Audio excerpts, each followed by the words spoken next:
आज हम जेंडर विद्यालय एवं समाज के अंतर्गत आज का जो हमारा टॉपिक है वो है पुरुषत्व की अवधारणा के नकारात्मक पक्ष। इससे पिछले कल की वीडियो में हमने पुरुषत्व अवधारणा की परिभाषा और पुरुषत्व के हमारे समाज पर क्या सकारात्मक प्रभाव रहे थे इसके बारे में जानकारी प्राप्त की थी। एक बार फिर से पुरुषत्व की अवधारणा को संक्षेप में स्पष्ट कर देते हैं। जैसा कि पुरुषत्व का जो संबंध है वो पुरुष वर्ग से होता है, अर्थात विविध सांस्कृतिक विचारों और सभ्यताओं में भी जो पुरुष है उसे नारी से श्रेष्ठ मान लिया गया है और उसको नारी से अधिक प्रधानता दी गई है। हमारे समाज के अंदर शासन सत्ता का जो अधिकार है वो पुरुष वर्ग को ही सौंपा गया है। इसी आधार पर जिस किसी पुरुष में वीरता के लक्षण दिखाई नहीं देते तो वह वक्ष का प्रहार नहीं झेल पाता है और युद्ध क्षेत्र में पीठ दिखाकर मर जाता है, अर्थात ऐसे व्यक्ति में पुरुषत्व की भावना का अभाव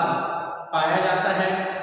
तो इस प्रकार जबकि स्त्री के लिए इस प्रकार की कोई स्थिति देखने को नहीं मिलती है। पुरुषत्व के कारण ही पुरुष को महान समझा जाता है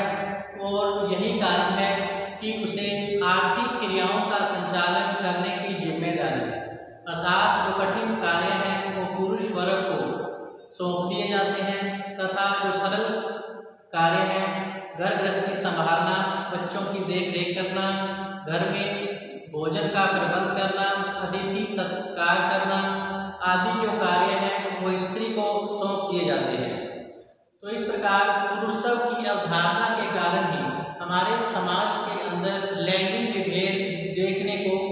मिलता है। जैसे कि प्राचीन काल में जो राजा था वो पुरुष वर्ग का व्यक्ति ही होता था। तो इस प्रकार जो पुरुषत्व की अवधारणा है उसके अंतर्गत पुरुषोचित शारीरिक बनावट, कार्य व्यवहार, गुण लक्षण, विशेषताओं आदि को संकेत करने वाले ये तथ्य होते हैं और जिनके आधार पर इस पुरुष को स्त्री से भिन्न माना गया है और उसके लिए विशेष दायित्व के निर्वहन की व्यवस्था भी की गई है। और इसी प्रकार पुरुषत्व की अवधारणा के जो सकारात्मक पक्ष थे, जैसे कि पुरुषत्व की अवधारणा के कारण ही एक पुरुष को योग्यता के अनुरूप दायित्व सौंपे गए हैं, धर्म के अनुरूप दायित्व से दिया गया है, सांस्कृतिक व्यवस्था के अनुरूप जो दायित्व है वह पुरुष को सौंपा गया है। इस प्रकार पुरुषत्व भावना का जो सकारात्मक पक्ष था जो हमने कल चर्चा की थी, जैसे कि परिवार के प्रति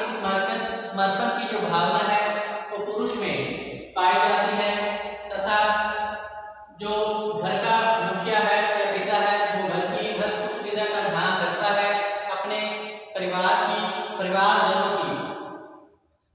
सुरक्षा का और उसकी सुरक्षा का और चिकित्सा शिक्षा की व्यवस्था है वो पुरुष के द्वारा ही की जाती है,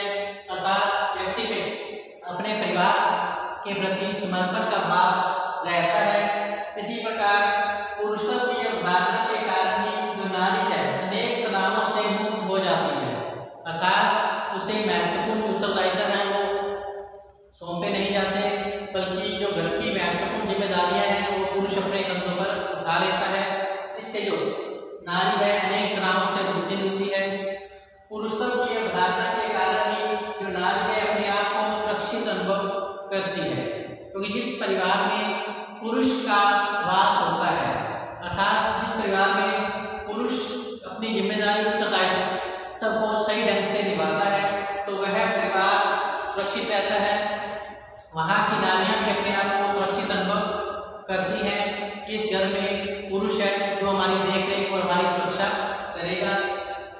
ऐसे परिवारों में अर्थात पुरुषत्व की धारणा के कारण ही जो नारी का जीवन है वो फिर सुख में है, मिल जाता है और नारी का जो सम्मान है वो भी समाज में बढ़ जाता है। तो ये सकारात्मक पक्ष की चर्चा हमने कल के वीडियो में कर ली थी। आज हम चर्चा करेंगे पुरुषत्व के नकारात्मक पक्ष, अर्थात ऐसी कौन सी बातें हैं, पुरुषत्व के आधार पर ऐसी कौन सी बातें हैं जिसके कारण समाज के अंदर इसके नकारात्मक पक्ष को प्रस्तुत किया गया या इससे स्त्रियों की दशा पर क्या प्रभाव पड़ता है। तो सबसे पहला है पुरुष के अंदर घमंड की भावना का विकास होना। तो पुरुषत्व की अवधारणा एक ऐसी अवधारणा है जिसमें पुरुष के अंदर घमंड की भावना जागृत हो जाती है, क्योंकि उसे ऐसा लगता है कि वह शरीर में पुष्ट है, बलवान है, शासन करने का अधिकार उसे सौंपा गया है। इस प्रकार पुरुष के अंदर जो है एक घमंड की भावना विकसित हो जाती है और फिर वह अपने परिवार के अंदर अपने आश्रित जनों के साथ वो फिर निरपेक्षता का व्यवहार करने लग जाता है, जिसके कारण परिवार में तनाव की स्थिति उत्पन्न होने लगती है। तो इस प्रकार पुरुषत्व की अवधारणा के कारण ही पुरुष के अंदर घमंड की भावना विकसित हो जाती है, जो कि सही नहीं है। इसी प्रकार लोकतंत्र है अधिकारों का दुरुपयोग। तो पुरुषत्व की भावना के कारण ही जो पुरुष है उसे स्त्रियों से अधिक अधिकार मिले हुए हैं, अर्थात स्त्रियों को अधिकारों से वंचित रखा गया है और महत्वपूर्ण जो अधिकार है, चाहे वो निर्णय लेने का हो, चाहे वो बच्चों की शिक्षा चिकित्सा की व्यवस्था पर हो या फिर कोई अन्य हो, तो महत्वपूर्ण जिम्मेदारियां जो पुरुष को सौंप दी गई है, जिसके कारण पुरुष में अहम की भावना विकसित होने लगती है और वह अपने अधिकारों का दुरुपयोग करना शुरू कर देता है, क्योंकि पुरुषत्व के आधार पर जो उसे महत्वपूर्ण अधिकार दिए जाते हैं, जिसके कारण वह अपने परिवार के लोगों के साथ कई बार अन्याय कर जाता है और नारी एवं बच्चों के प्रति उसमें जो अन्याय की प्रवृत्ति है वो उसकी अहम की भावना के कारण जागृत होने लगती है। इसलिए समाज में पुरुष प्रधान समाज का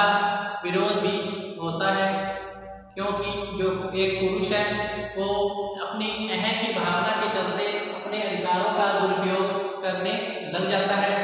जिससे उसकी पत्नी और बच्चों पर इसका बुरा असर पड़ता है। नेक्स्ट है नारी शक्ति का अपमान। पुरुषत्व की धारणा के कारण ही जो नारी है उसकी शक्ति का अपमान होने लगता है, क्योंकि जो पुरुष है इसके व्यवस्था के अंतर्गत शासन शक्ति का जो अधिकार है उसे सौंप दिया जाता है और स्त्री को अपनी प्रतिभा दिखाने का जो अवसर है वो पुरुषत्व की अवधारणा में मिल नहीं पाता है। तो ऐसे अनेक उदाहरण हैं जिसके आधार पर स्पष्ट किया गया है कि नारी शक्ति का इस व्यवस्था के अंतर्गत अपमान भी होता है। वैसे अगर देखा जाए तो नारी में शक्ति विद्यमान है, जैसे जो महारानी लक्ष्मीबाई ने अपनी वीरता से यह बात सिद्ध कर दिया था कि वह महिला है और पुरुष के मुकाबले वो किसी भी तरह से उसमें योग्यता और शौर्यता में कमी नहीं है। लेकिन हमारे समाज के अंदर सभी स्त्रियों को रानी झांसी के जैसे अपनी योग्यता और प्रतिभा दिखाने का अवसर मिल नहीं पाता है, क्योंकि उसकी शक्ति को पुरुष वर्ग के द्वारा दबा दिया जाता है, उसकी योग्यता समाप्त कर दी जाती है और उसे घर की चार दीवारी में कैद करके रख लिया जाता है। यही कारण है कि पुरुषत्व की धारणा के कारण ही जो नारी शक्ति का अपमान होता है और समाज में उसकी प्रतिभा का जो प्रयोग है वो सही दिशा में हो नहीं पाता है। अगर नारी को अपनी शक्ति दिखाने का अवसर मिले तो वह पुरुषों से कहीं भी पीछे नहीं ठहरती। इस बात को इतिहास ने भी प्रमाणित किया है, जैसे कि रजिया सुल्तान जो कि सल्तनत काल की एक प्रमुख शासिका थी, प्रथम महिला शासिका हुई। इसके अलावा नूरजहां स्वतंत्र भारत संग्राम में योगदान देने वाली झांसी की रानी। तो इस प्रकार अनेक ऐसी महिलाएं हैं जिन्होंने अपनी शक्ति का सही प्रयोग करके समाज में अपनी योग्यता का परिचय दिया, लेकिन पुरुषत्व की अवधारणा के कारण उनकी शक्ति को दबा दिया जाता है और जिसके कारण उन्हें अपनी प्रतिभा दिखाने का जो अवसर है वो मिल नहीं पाता है। अगर इन्हें मौका दिया जाए तो ये भी पुरुषों के समान अपनी शक्ति योग्यता का प्रदर्शन कर सकती है। अब आवश्यकता इस बात की है कि जो लैंगिक भेद है हमारे समाज के अंदर उसे समाप्त किया जाए तथा नारी शक्ति का सही प्रयोग समाज की दिशा में किया जाए। इस प्रकार जानवर है नारी योग्यता का अपमान। इस प्रकार अनेक क्षेत्रों में स्त्रियों में पुरुषों से अधिक योग्यता तो पाई जाती है, लेकिन उसका प्रयोग समाज के अंदर सही दिशा में हो नहीं पाता है, क्योंकि जो पुरुष वर्ग है उन पर शासन सत्ता दिखाते हुए उन पर अपना रोब जमाए रखना चाहते हैं, जिसके कारण स्त्रियों को घर की चार दीवारी में कैद कर दिया जाता है और आगे बढ़ने के अवसर उसे दिए नहीं जाते। क्योंकि एक पुरुष का ऐसा मानना है कि अगर नारी को स्वतंत्रता प्रदान कर दी जाए तो वह बिगड़ने लगती है, लेकिन ऐसा नहीं है। नारियों में भी पुरुषों के समान बुद्धि पाई जाती है, अपना अच्छा बुरा वो भी सोच सकती है, लेकिन पुरुष वर्ग के द्वारा उसकी योग्यता को पहचाना नहीं जाता और उस पर अनेक प्रतिबंध लगा दिए जाते हैं। इसका परिणाम स्वरूप जो स्त्री है, जो एक पढ़ी लिखी स्त्री है, वो आगे बढ़ना चाहती तो है, लेकिन परिवार के मुखिया के कारण वो आगे बढ़ नहीं पाती है, जिसके कारण उसकी योग्यता का अपमान होने लगता है और उसकी जो योग्यता है वो दबकर रह जाती है और उसको अपनी इच्छाओं का त्याग करना पड़ता है। इस प्रकार पुरुषत्व का जो नकारात्मक पक्ष है वो है इस व्यवस्था के अंतर्गत नारी योग्यता का अपमान भी किया जाता है, अतः जो यह व्यवस्था है उसे उचित नहीं माना जाता। नेक्स्ट है नारी का शोषण। तो इस प्रकार पुरुषत्व के आधार पर सभी जो महत्वपूर्ण अधिकार हैं वो पुरुषों को सौंप दिए गए हैं और स्त्रियों को इससे वंचित रखा गया है, तो जिसके कारण पुरुष का परिवार पर एकाधिकार स्थापित हो जाता है और फिर उसके द्वारा नारी के साथ अन्यायपूर्ण व्यवहार किया जाता है। यही कारण है कि जो भारतीय समाज की स्त्रियां हैं वो अनेकों बार घरेलू हिंसा का शिकार होती हैं, क्योंकि वह अपने पति का खुलकर विरोध कर नहीं पाती, क्योंकि वो संस्कारों से बंधी होती है, जिसके कारण वो अपने परिवार में अपने पति की सास ससुर की जो महिला हिंसा की जो घटना है उसको वो सहन करती रहती है। अतः पुरुषत्व की अवधारणा के कारण ही हमारे समाज के अंदर नारी का शोषण हो रहा है, अर्थात बाल विवाह, लैंगिक विभेद, कन्या भ्रूण हत्या जैसी जो समस्याएं हैं, या फिर दहेज प्रथा, या इसके अलावा पति के द्वारा पत्नी को पीटना, गाली गलौज करना, उसको व्यंग्यात्मक शब्दों का प्रयोग करना, इसके कारण महिलाओं की जो दशा है तो पुरुषत्व की धारणा के कारण ही खराब होने लगती है, क्योंकि पुरुषत्व की अवधारणा के कारण ही जो नारी का शोषण है समाज के अंदर, परिवार के अंदर वो बढ़ने लग जाता है। तो इस प्रकार पुरुषत्व का यह एक नकारात्मक पक्ष है कि इसके अंतर्गत जो नारी का शोषण किया जाता है, जो कि सही नहीं है, क्योंकि समाज के विकास में स्त्री और पुरुष दोनों का ही बराबर का योगदान रहता है। अगर एक स्त्री पढ़ी लिखी होगी तो वह अपने बच्चों को भी अच्छे संस्कार शिक्षा दे पाएगी और समाज जिससे समाज के जो विकास की प्रक्रिया है वो आगे बढ़ सकती है। लेकिन पुरुषत्व की अवधारणा के कारण तो नारी को शिक्षा के अधिकार से वंचित रख दिया जाता है, उसके साथ लैंगिक विभेद किया जाता है जो कि सही नहीं है। अतः पुरुषत्व का एक नकारात्मक पक्ष जो है वो है नारी का शोषण, जो कि इस व्यवस्था के अंतर्गत होता है। इसी प्रकार नेक्स्ट है नारी के प्रति नकारात्मक दृष्टिकोण। तो इस प्रकार पुरुषत्व की अवधारणा के कारण ही नारी के प्रति पुरुष वर्ग का जो दृष्टिकोण रहता है वो अक्सर नकारात्मक ही रहता है। पुरुष वर्ग यह समझ लेता है कि जिन कार्यों को वह अच्छे ढंग से कर सकता है स्त्री वह कार्य नहीं कर सकती, जबकि वास्तविकता तो यह है आज वह हर कार्य जो पुरुष कर सकता है उसे स्त्रियां अच्छे से कर सकती हैं, बल्कि पुरुषों से भी वो 2 कदम आगे निकल चुकी हैं। लेकिन पुरुषत्व की अवधारणा के कारण जो पुरुष है वो महिलाओं को इस बारे में मौका देना नहीं चाहता, क्योंकि वो उस पर अपना वर्चस्व बनाए रखना चाहता है। शासन शक्ति का जो रोब है वो महिलाओं पर वो बनाए रखना चाहता है। यही कारण है कि जो पुरुष है वो स्त्रियों को दबा कर रखना चाहते हैं और उसे खुलकर आगे आना नहीं देना चाहते। तो इसके परिणाम स्वरूप यह जो नकारात्मक रवैया है स्त्रियों के प्रति, इसके कारण जो नारी है अपनी योग्यताओं को, अपनी प्रतिभाओं को समाज में से दिखाने का जो मौका मिल नहीं पाता है। इसके कारण उसका बौद्धिक मानसिक विकास नहीं हो पाता है, अर्थात नारी का सर्वांगीण विकास असंभव होता है, अर्थात वो अपना संपूर्ण विकास नहीं कर पाती, क्योंकि पुरुष वर्ग के द्वारा उसको अनेक अधिकारों से वंचित कर दिया गया है और उस पर अनेक प्रतिबंध लगा दिए गए हैं तथा उसे घर की 4 दीवारी में उसे कैद कर दिया गया है और उसका जो कार्य है वो घर के कार्यों तक ही उसको सीमित रखा गया है। देखिए वर्तमान में चूंकि नारी ने दृष्टिकोण में परिवर्तन किया है, आज वो पुरुषों के समान बढ़ चढ़कर कार्य कर रही है। आज कोई भी क्षेत्र ऐसा नहीं है जहाँ नारियों ने अपनी भूमिका को सही साबित ना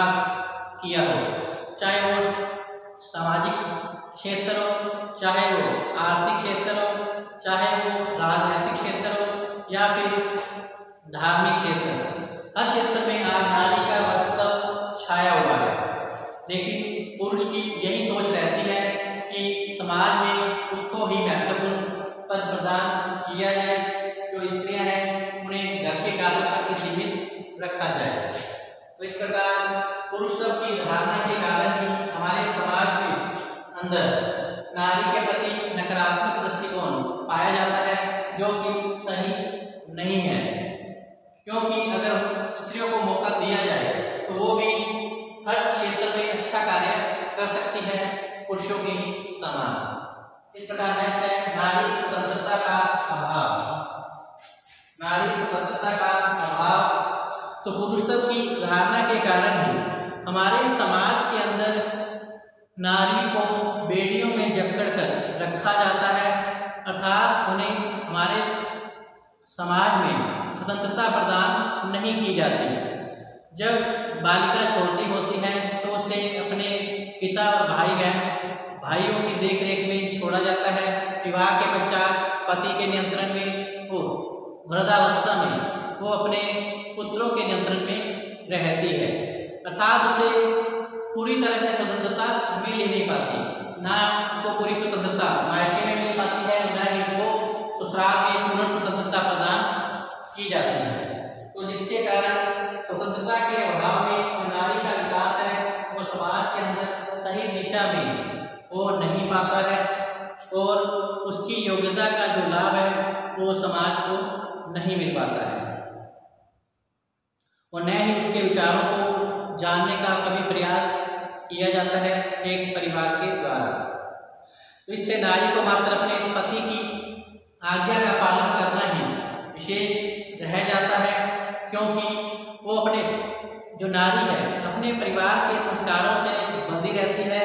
और अपने पति सास ससुर की आज्ञा का पालन करना ही अपना मुख्य कर्तव्य मान लेती है और अपनी स्थिति जैसी भी हो उसको वैसा स्वीकार करके अपना कर्म मानकर उसे स्वीकार कर लेती है। तो इस प्रकार नारी को जब उसके अधिकारों से वंचित किया जाता है तो उसकी स्वतंत्रता का अंत हो जाता है और समाज में उसे अपनी प्रतिभा दिखाने का जो अवसर है वो फिर मिल नहीं पाता है। इसी प्रकार लास्ट है नारी समानता का अभाव। तो पुरुषत्व की धारणा के कारण ही नारी समानता का जो अभाव पाया जाता है, क्योंकि समानता प्रकृति रूप से पुरुष और नारी के मध्य समाज और सांस्कृतिक व्यवस्थाओं ने जो भिन्नता उत्पन्न की है उसको हमें समाज के अंदर दूर करने का प्रयास करना चाहिए। लेकिन पुरुषत्व की अवधारणा के कारण ऐसा संभव नहीं हो पाता और नारी को समाज में जो स्थान है वो निम्न प्रदान किया जाता है। तो इस प्रकार नारी की समानता का जो अभाव है वो दृष्टिगोचर होने लगता है। इसी प्रकार नारी सशक्तिकरण का अभाव भी पुरुषत्व का एक नकारात्मक पक्ष रहा है, क्योंकि पुरुषत्व की अवधारणा के आधार पर ही पुरुष वर्ग नारी सशक्तिकरण का पूर्ण रूप से समर्थन नहीं करता, अर्थात वो नहीं चाहता कि नारी को पूर्ण स्वतंत्रता का अधिकार दिया जाए और महत्वपूर्ण जो उत्तरदायित्व है वो महिला को सौंप दिए जाए। इसके लिए वो नारी के मार्ग में अनेक प्रकार की जो बाधाएं हैं वो उत्पन्न करता है। यही कारण है कि आज भी पुरुषत्व के आधार पर नौकरी करना जो पुरुष अपना अधिकार और कर्तव्य समझता है और नारी को घर के कार्य करने तक ही सीमित रख देता है, अर्थात वो नहीं चाहता कि जो स्त्री है वो घर की चार दीवारी से बाहर जाकर नौकरी पेशा करे। उसे समाज में असामाजिक तत्वों का डर दिखाकर उसे घर में ही कैद करने का प्रयास किया जाता है, जबकि उसे अगर नारी योग्य है पढ़ी लिखी है तो उसे अपनी प्रतिभा दिखाने का अवसर प्रदान करना चाहिए। लेकिन पुरुष अपने पुरुषत्व की भावना को बनाए रखने के कारण ही वो उसे उसके अधिकारों से वंचित कर देता है। इसके कारण महिला सशक्तिकरण के जो प्रयास हैं वो पूरी तरह से सफल नहीं हो पाते। इसी प्रकार पुरुषत्व की धारणा के कारण ही जो नारी का जो सर्वांगीण विकास है वो संभव नहीं हो पाता, क्योंकि पुरुषत्व के आधार पर ही नारी की शक्तिहीन दायित्वों एवं अधिकारों के बारे में अनेक प्रकार की भ्रामक अवधारणाएं उत्पन्न की गई हैं।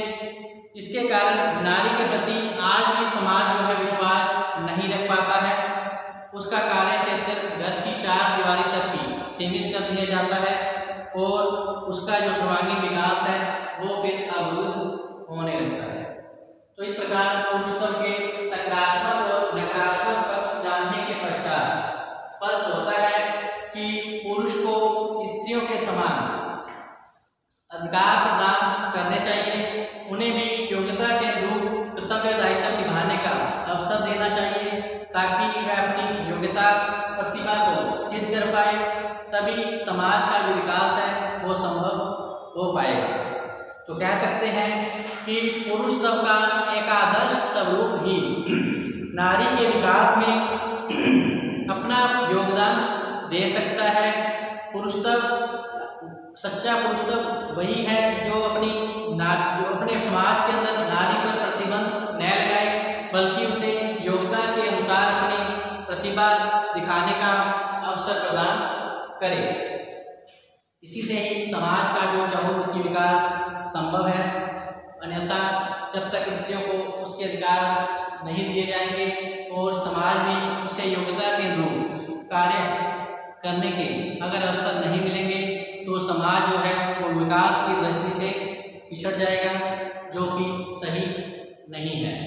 तो इस प्रकार पुरुषत्व के सकारात्मक और नकारात्मक पक्ष जानने के पश्चात आज का जो हमारा टॉपिक है यही समाप्त होता है।